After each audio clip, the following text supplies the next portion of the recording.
सभी का बहुत बहुत स्वागत है। मेरा नाम रूबिका लियाकत है और आज घंटी बजाओ कार्यक्रम में मैं आपका स्वागत करती हूँ। इस शो में हम हर वो मुद्दा उठाते हैं जो सीधे तौर पर आपसे जुड़ा है, हर वो सवाल पूछते हैं जिसका जवाब जनता के लिए बहुत जरूरी है, यानी आप लोगों के लिए। और आज इसीलिए हम बात करेंगे समाज में कट्टरता का बीज बोने वाले उस संगठन की जो अब सवालों के घेरे में आ खड़ा हुआ है। इस संगठन पर बहुत सारे आरोप है और नाम इस संगठन का है पॉपुलर फ्रंट ऑफ इंडिया, जिसे पीएफआई के नाम से भी जाना जाता है। और करीब 15 सालों से आरोप है कि देश में नफरत का एजेंडा यही पीएफआई चला रहा है। जैसे ही इस पर शिकंजा कसा गया तो इसने विरोध के लिए झंडा बुलंद कर लिया और हिंसा पर उतारू हो गया।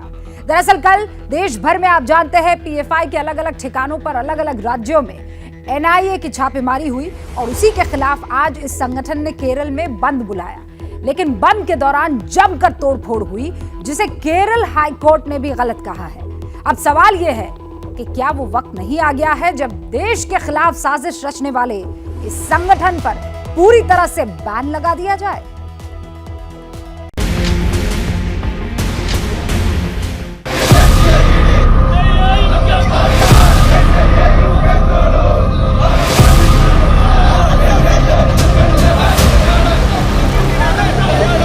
पीएफआई की ऐसी विचारधारा थी जो कि मुसलमानों के प्रति एक जहर बोलने का काम कर रही थी।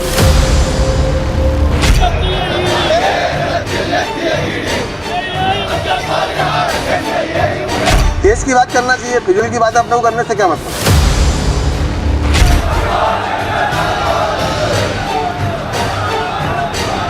देश के खिलाफ कोई अगर फंडिंग करना चाहता है, चाहे वो किसी भी कास्ट का हो, उस पर सख्त से सख्त कार्रवाई होना चाहिए।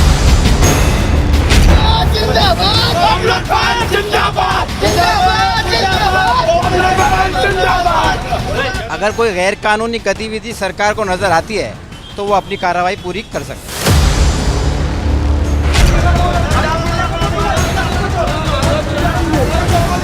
पीएफआई द्वारा शुक्रवार को बुलाए गए केरल बंद का व्यापक असर नजर आ रहा है। तो बैन भी लगा देना चाहिए पीएफआई का। बिल्कुल बैन लगा देना चाहिए, बिल्कुल बैन लगा देना चाहिए। सोचने की बात है कि जो संगठन मुस्लिमों के हक की लड़ाई का दावा करता है, अब उसी मुस्लिम समाज का एक तबका ये क्यों कह रहा है इस संगठन को बैन कर देना चाहिए। अगर सरकार को लगता है कि वो गलत काम करते हैं तो बैन लगना चाहिए। बिल्कुल बैन लगना चाहिए उस पर। देश में जो भी लोग रह रहे हैं, जो भी रह रहे हैं लोग बाग, उन सब की ये धर्म बनता है, ये कानून का फर्ज बनता है कि अपने देश की और अपने लोगों की हिफाजत करें। हाँ, बैन तो लगना चाहिए। पीएफआई यानी पॉपुलर फ्रंट ऑफ इंडिया, इस कट्टरपंथी संगठन का असली चेहरा अब सामने आ चुका है। पीएफआई पर हिंसा की टूल किट बांटने के आरोप लगते रहे हैं। उसने एक बार फिर साबित कर दिया कि वो आरोप गलत नहीं है।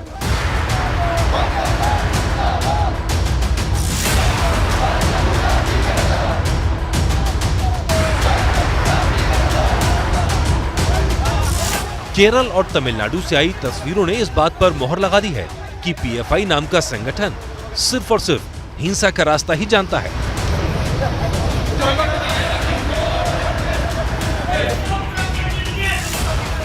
शुक्रवार सुबह कोल्लम की सड़कों पर निकली ये भीड़ पॉपुलर फ्रंट ऑफ इंडिया के समर्थकों की है।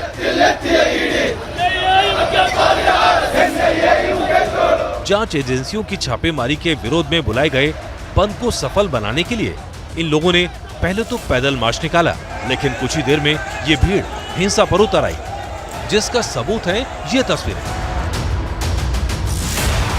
इस बस को देखिए, जिसका आगे का पूरा शीशा तोड़ दिया गया है, हर तरफ कांच बिखरा हुआ है।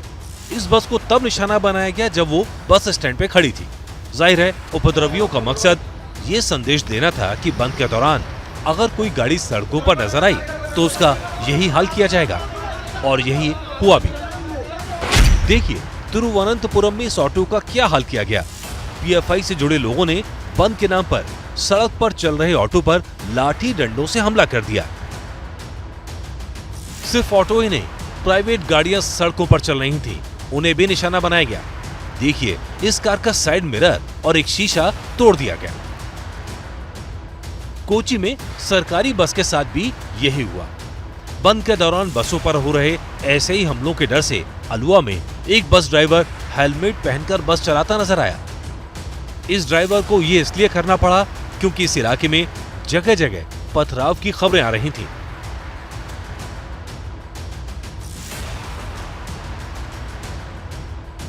पीएफआई के उपद्रवियों को पुलिस का भी कोई डर नहीं था।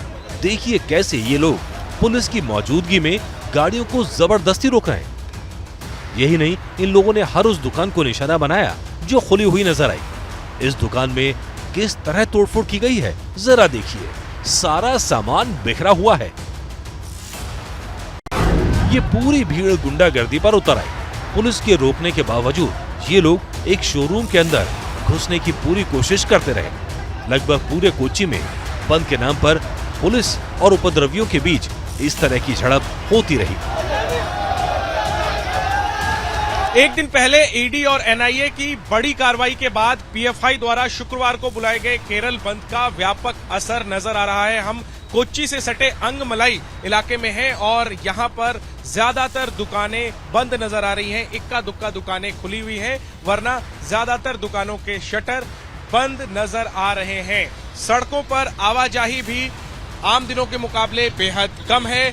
पब्लिक ट्रांसपोर्ट नहीं चल रहा है और सड़कें आप देखिए, ये एक मुख्य बाजार का इलाका है और बेहद कम संख्या में गाड़ियां सड़कों पर नजर आ रही हैं। आज पूरा बंद है। बंद है कि दुकानों के शटर लगे हुए हैं, ताले बंद हैं। ऐसा नहीं है कि अगर दुकानें बंद हैं तो ये समर्थन में बंद है। दरअसल लोग बताते हैं कि केरल में जब भी कोई राजनीतिक दल या कोई संगठन बंद का आह्वान करता है तो लोग एहतियातन दुकानों को बंद रखते हैं और सड़कों पर कम निकलते हैं।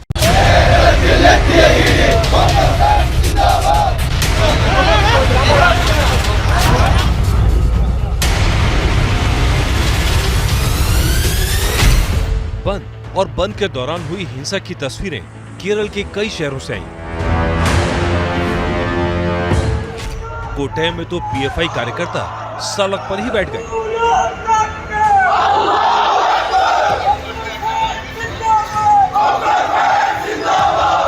पुलिस की कड़ी घेराबंदी के बावजूद ये लोग लगातार उग्र हो रहे थे। रास्ते में आने जाने वाली हर गाड़ी को वापस भेज रहे थे। चौराहों और गलियों में घूम घूम कर दुकानें बंद करवा रहे थे।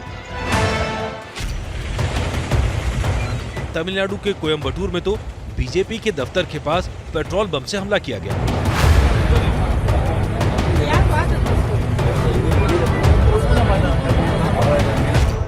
सवाल है कि बंद के नाम पर ये हिंसा क्यों की गई? क्या ये पीएफआई का सच सामने आने की बौखलाहट है? इसी तरह की हिंसा हाल फिलहाल में उन दंगों में भी नजर आई जिनके पीछे पीएफआई की साजिश का आरोप लगा। मुस्लिम युवाओं को भड़काना, पथराव, तोड़फोड़ और आगजनी करवाना ही क्या पीएफआई की हिंसा वाली टूलकिट है? हैरानी की बात यह है कि इसके बाद भी कुछ नेता इस संगठन और उसकी हिंसा को सही ठहराने में लगे हैं। वो तो उनकी पार्टी का मामला, किसी भी पार्टी का कोई मसला होता है तो धरना प्रदर्शन करते ही, बाद में अगर उनके साथ कोई ज्यादती होती है तो फिर उनके पास इलाज ही क्या? पॉपुलर फ्रंट ऑफ इंडिया है, इसका नाम पीएफआई। तो ये भी अपनी एक पार्टी है, इनका एक मिशन है। बहरहाल इनका मिशन कोई गवर्नमेंट के हिंदुस्तान के मिशन के खिलाफ तो है नहीं। बहरहाल वो भी पावर में अपने कुछ मसाइल हैं, उनको मसाइल को रखकर उनको मनवाना चाहते हैं कि मुसलमानों के साथ जो जुल्म और ज़्यादती हो रहा है तो उनको, उनके लिए वो रास्ता तलाश कर रहे हैं। तो अगर वो कोई बात कह रहे हैं तो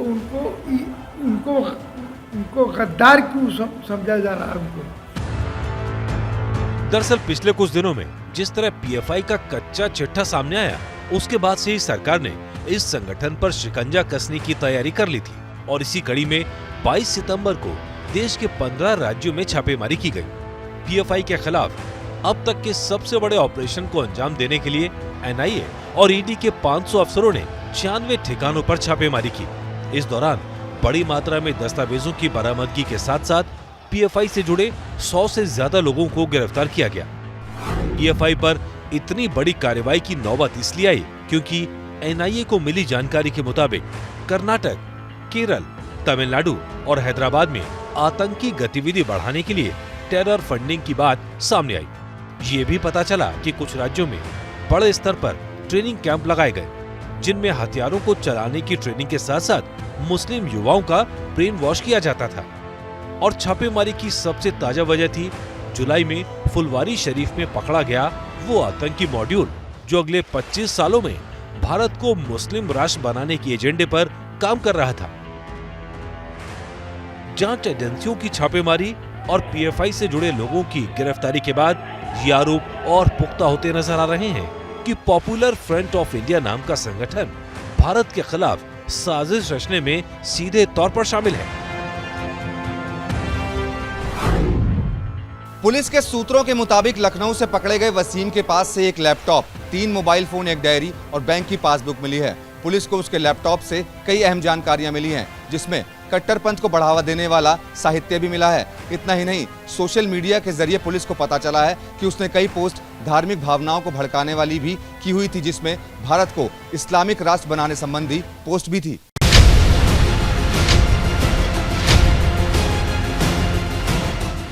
इसी तरह मध्य प्रदेश के इंदौर और उज्जैन से गिरफ्तार पीएफआई के 4 नेताओं से अब तक की पूछताछ में जो बातें सामने आई हैं, उनसे साफ है इस संगठन का मकसद मुस्लिमों को कट्टर बनाना था। गिरफ्तार किए गए लोगों ने माना कि मध्य प्रदेश में पीएफआई लोगों को देश विरोधी गतिविधियों के लिए तैयार कर रहा था। इन सभी आरोपियों को 30 सितंबर तक पुलिस रिमांड में भेज दिया गया है। यानी अगले कुछ दिनों में पीएफआई से जुड़े कुछ और राज सामने आएंगे।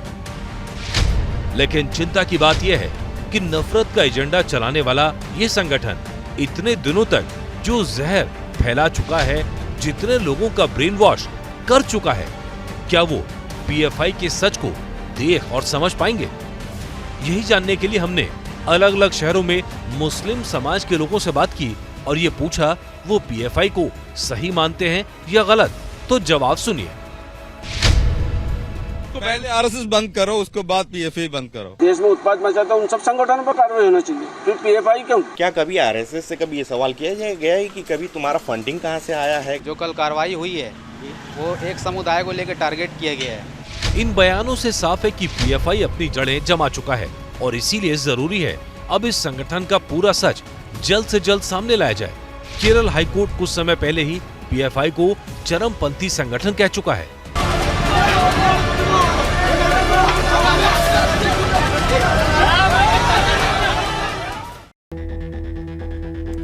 घंटी बजाओ में अब जरा बात बेरोजगारी पर सरकार के या सरकारों के दोहरे चरित्र की कर लें। जब तक सत्ता में रहते हैं तब तक बेरोजगारों के बारे में कोई नहीं सोचता और जैसे ही चुनाव आते हैं तो नौकरियों के झूठे वादे शुरू हो जाते हैं। मध्य प्रदेश की शिवराज सरकार पर अब यही आरोप लग रहा है। राज्य में लाखों खाली पद पड़े हुए हैं, लेकिन सरकार ने अब तक भर्तियां नहीं की है और अब चुनाव से पहले नई नौकरियां देने का दावा शुरू हो गया है।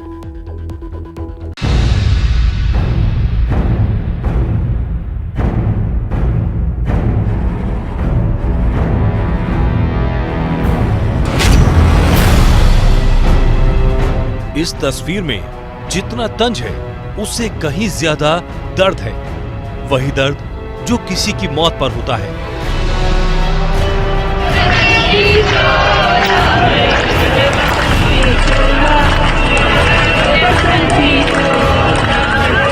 क्योंकि यहाँ जितने भी लोग हैं उनके सपनों को मार दिया गया है, अरमानों का गला घोट दिया गया है, एक अदद नौकरी की उम्मीद को खत्म कर दिया गया है।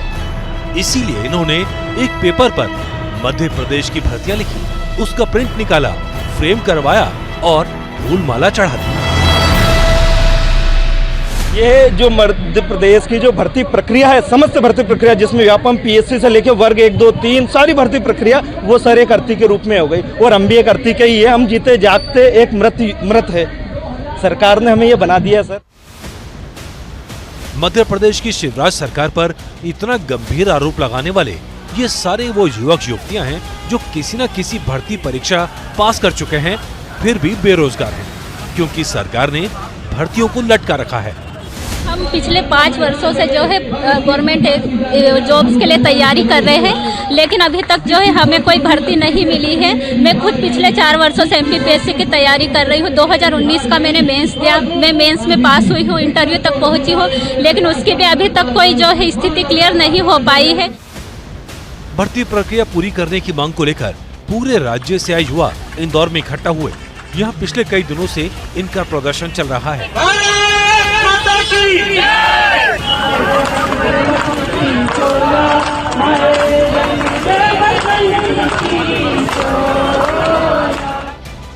देखिए इनके हाथों में जो तख्तियां हैं उस पर क्या लिखा है।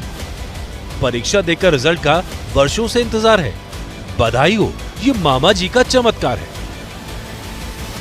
मामा से यही गुहार है कि जो भी भर्तियां देने का उन्होंने आश्वासन किया है वो बस आश्वासन न रहने दें, जल्द से जल्द जो है वो भर्तियां पूरी की जाए।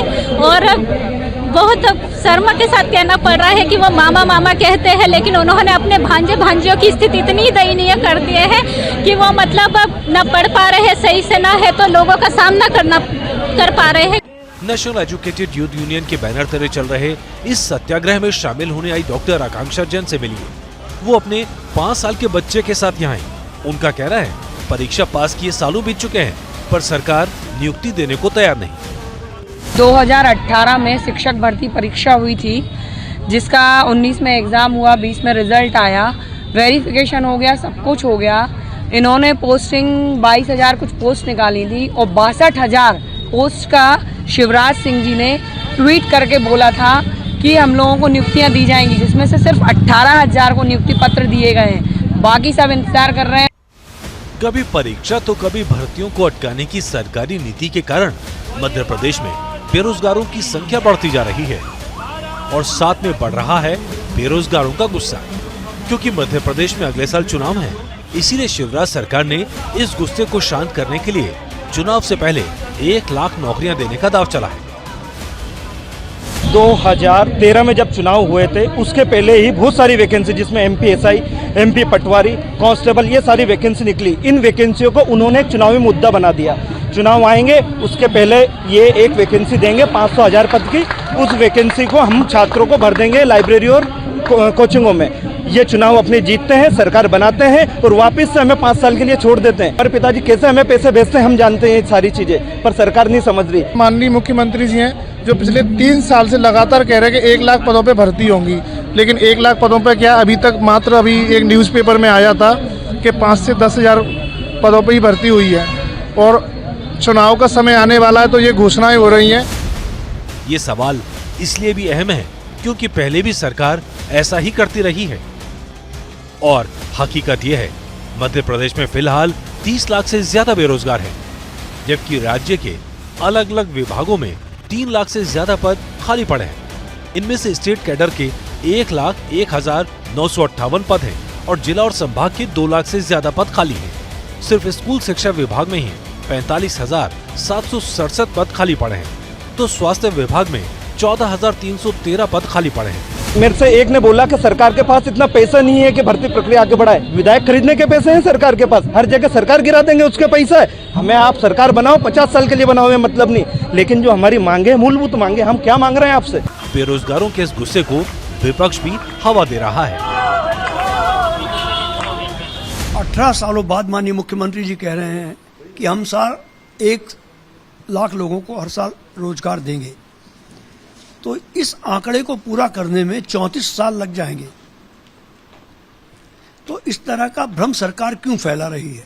15 अगस्त के इस बार के उद्बोधन में भी माननीय मुख्यमंत्री जी ने इस बात को स्थापित किया है कि हम 3 स्तर पर रोजगार के अलग अलग प्रकल्प स्थापित करेंगे। सबसे पहले हम सरकारी नौकरियां के दरवाजे खोलेंगे, जैसा आपने कहा कि लगातार उस पर काम चल रहा है और PSC के माध्यम से या बाकी भी डिपार्टमेंट्स में सरकारी रिक्रूटमेंट हो, इसकी हमने व्यवस्था की है। इन्वेस्टमेंट लाकर, बड़ा निवेश लाकर हम लोगों को प्रत्यक्ष और अप्रत्यक्ष दोनों तरह का रोजगार उपलब्ध कराएंगे। वहीं मुख्यमंत्री का कहना है कि सरकार अब कौशल विकास पर जोर दे रही है और इसके जरिए 75,000 युवाओं को आर्थिक मदद भी दी गई है। एक तरफ रोजगार देने के सरकार के वायदे और दावे हैं, तो दूसरी तरफ बेरोजगारी के बढ़ते आंकड़े और इस सबके बीच में जगह जगह रोजगार की मांग को लेकर होने वाले आंदोलन बता रहे हैं कि आने वाले दिन मध्य प्रदेश सरकार के लिए बड़ी चुनौती वाले होंगे, क्योंकि पिछले कुछ सालों में बेरोजगारी कम करने के लिए सरकार की तरफ से कोई ठोस प्रयास नहीं हुए हैं। Brajesh Rajput, ABP news, Bhopal. उद्धव ठाकरे और एकनाथ शिंदे के बीच चल रही असली और नकली शिवसेना की जंग के बीच एक अहम पड़ाव शिवाजी पार्क पर दशहरा रैली को लेकर लड़ाई थी। जीत मिल गई है उद्धव गुट को। अब शिवाजी पार्क में दशहरा मेला करने की 56 साल से चली आ रही शिवसेना की परंपरा को उद्धव गुट निभाएगा और ये बड़ा झटका है शिंदे गुट के लिए।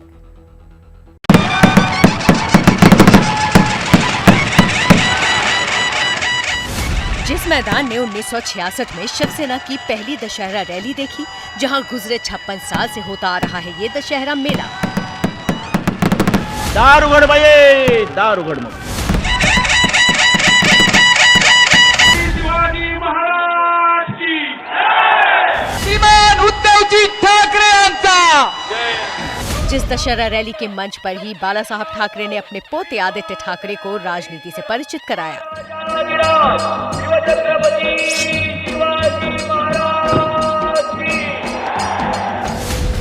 जिस मैदान ने बाला साहब ठाकरे को अंतिम विदाई दी, जहां बन रहा है उनका स्मारक।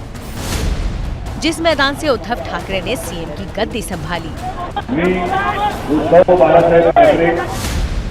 वो मैदान 2 साल कोरोना काल में तो त्योहार पर सूना पड़ा रहा, लेकिन अब जब मौका था फिर दशहरा रैली की परंपरा को आगे बढ़ाने का, तो शिवाजी पार्क का ये मैदान बन गया जंग का मैदान।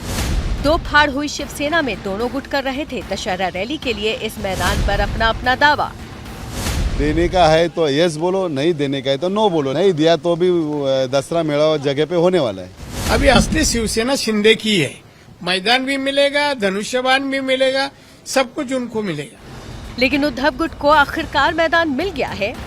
गौरतलब है कि बीएमसी ने गुरुवार को कानून व्यवस्था का हवाला देते हुए दशहरा रैली की इजाजत दोनों गुटों में से किसी को नहीं दी थी, लेकिन अब शुक्रवार को बॉम्बे हाई कोर्ट ने उद्धव गुट को यहां दशहरा रैली करने की इजाजत दे दी है। 2 अक्टूबर से लेके 6 अक्टूबर तक आज उसको परमिशन दी गई हुई है। उसके बीच में जो ऑब्जेक्शन पुलिस ने लॉ एंड ऑर्डर का लिया था वो खारिज कर दिया गया है और ये पुलिस को जिम्मेदारी दी है, ये हमको जिम्मेदारी दी है कि इस रैली को बहुत शांतता से की जाए। विरोधियों को मुंह तोड़ जवाब मिला है। जो लोग हमारा विरोध करते हैं, हमारी परंपरा का, बाला साहब ठाकरे जी की विचारधारा का विरोध करते हैं, आज उन सबको करारा जवाब मिला है। और इस फैसले पर जब डिप्टी सीएम देवेंद्र फडणवीस से प्रतिक्रिया मांगी गई तो उन्होंने कहा, कोर्टाचा निर्णय आहे, त्याच्यावर काय प्रतिक्रिया द्यायची आहे, कोर्टाने सांगितलं त्याप्रमाणे प्रशासन करेल। शिवाजी पार्क से शिवसेना का लंबा नाता रहा है और अब इसी मंच से फिर से बजेगा 2 साल के अंतराल के बाद ये बिगुल। और इसी के साथ जीत के जश्न में डूब गए हैं मुंबई भर में उद्धव गुट के समर्थक।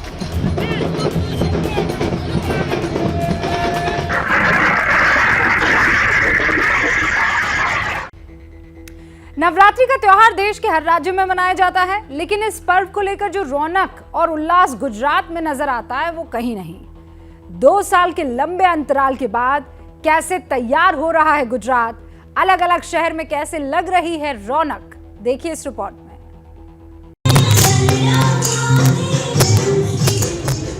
गुजरात में दुकानें सजी हैं, गहनों और पोशाकों के साथ डेकोरेशन के सामान की खरीदारी के लिए लोगों की भीड़ जुटी है। त्योहार के लिए मिट्टी के घड़े तैयार हो रहे हैं, हर कोने में उत्साह की लहर है। और अब एक बार फिर बच्चे और बड़े गरबा के रंग में डूबने को तैयार दिख रहे हैं। खेलैयाज जो यहाँ पे खड़े हैं, दे आर सो एक्साइटेड कि 2 साल के बाद ये नवरात्रि आने वाली है। गरबा रस्से के इन दिनों में अलग अलग खूबसूरत चमचमाती ड्रेसेस में नजर आते हैं। चनिया चोली की तो खास डिमांड बढ़ गई है। 26 सितंबर से शुरू हो रहा त्योहार इस साल छोटे बड़े सभी व्यवसायियों के लिए राहत की तरह आया है। जेवरों से लेकर कपड़ों तक तरह तरह के सामान से दुकानें पटी पड़ी हैं। लोगों में भी उत्साह है और कलेक्शन भी हमने काफी अच्छा भर के रखा हुआ है। 2 महीने पहले से काम शुरू किया था, अभी तक 3-4 हजार गरबा बन चुका है। शॉपिंग के लिए आए, हमारे कॉलेज में भी इवेंट होने वाला है और इधर 2 साल के बाद होने वाला है Navratri, so it's very exciting. Market में इस बार अच्छा है, ज्यादा भीड़ है, खरीदी कर रहे हैं। तो गुजरात इस बार नवरात्र के लिए पूरी तरह से तैयार है और जल्द ही कोरोना से पहले वाले रंग में रंगा दिखेगा। घंटी बजाओ में मुझे इजाजत दीजिए। जैसे ही घड़ी का काटा दोपहर 2:30 पे आए, बबीता जी का दिल सास बहू साजिश के लिए मचल जाए। और ये है इनकी बहू, पूरे दिन ऑफिस की टेंशन हो जाए गॉन जब ये करें अपना फेवरेट शो फ्री टाइम पे ऑन। इनकी तरह आप भी देखिए अपना फेवरेट शो अपने टाइम पर और डाउनलोड कीजिए ABP लाइव ऐप अपने स्मार्ट टीवी पर।